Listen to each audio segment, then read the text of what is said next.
And now I'm pleased to introduce today's two presenters, Dr. Jerry Davis and Dr. Ann Tsui. They will share their experience in building the RRBM Network, a global grassroots movement led by 24 senior scholars aiming to change the ecosystem of business research to be more useful to society.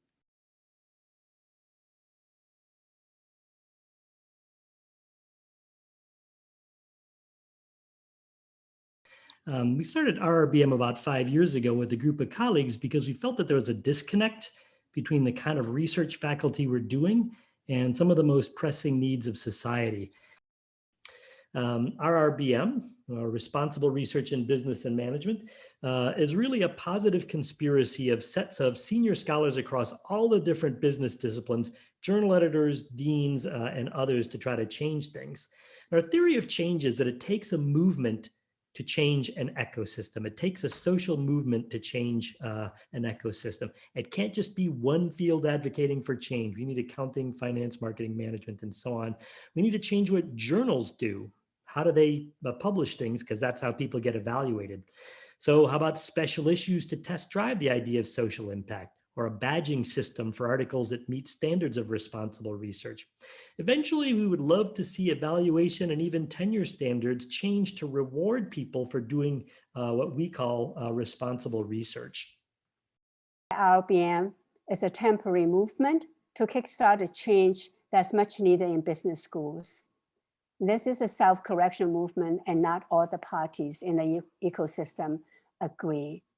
Hopefully, threats from the external environment, such as reduced funding for universities and reduced enrollment in business schools, the existential challenges we have in our world today, an internal call for relevance and sound scholarship are propelling this movement.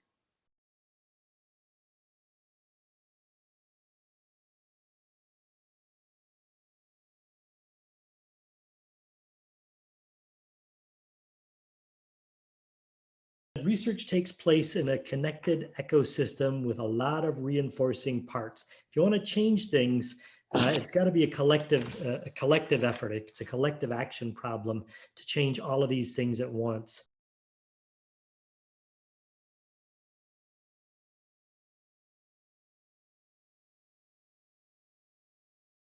Changing an ecosystem requires what we call a positive conspiracy. You can't just change one school or funding.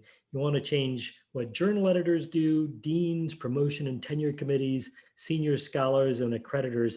That's really hard, but I think we've had some pretty good luck with RRBM in enrolling people from across these different constituencies to take on some of these problems. I think enough people found the mission to be sort of inspiring and encouraging that we've got allies across all of these different components, and slowly but surely we think we're making some good progress there.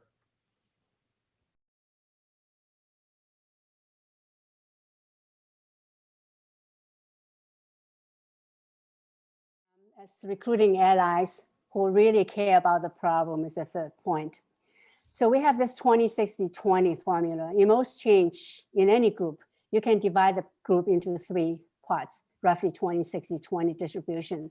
And that is about 20% of them would agree with you, they support you, 20% would vehemently disagree with you. They just don't believe the change is necessary or in fact harmful. And 60% are in between. So focus on those in a 20 positive group and invite them to join us. Then focus on winning as many of those in the 60% group as possible. Once the positive group becomes a majority, then you have it. So we focus on those who really care about the problem.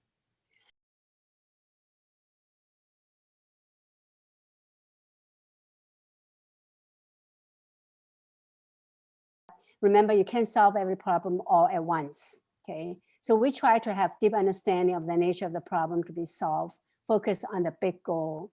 So be both, in my suggestion, be both realistic and idealistic. So set high aspirations so people can be excited about the vision, but be realistic about what you can do with limited resources. Be prepared to let go of some projects, maybe the timing is not right, and be happy with the wins, no matter how small.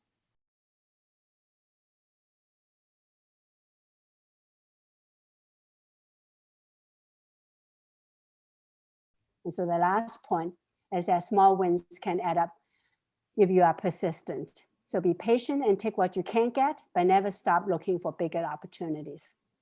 We hope the RRBM experience offers some practical ideas and some perspectives in your own efforts or considerations about introducing system change.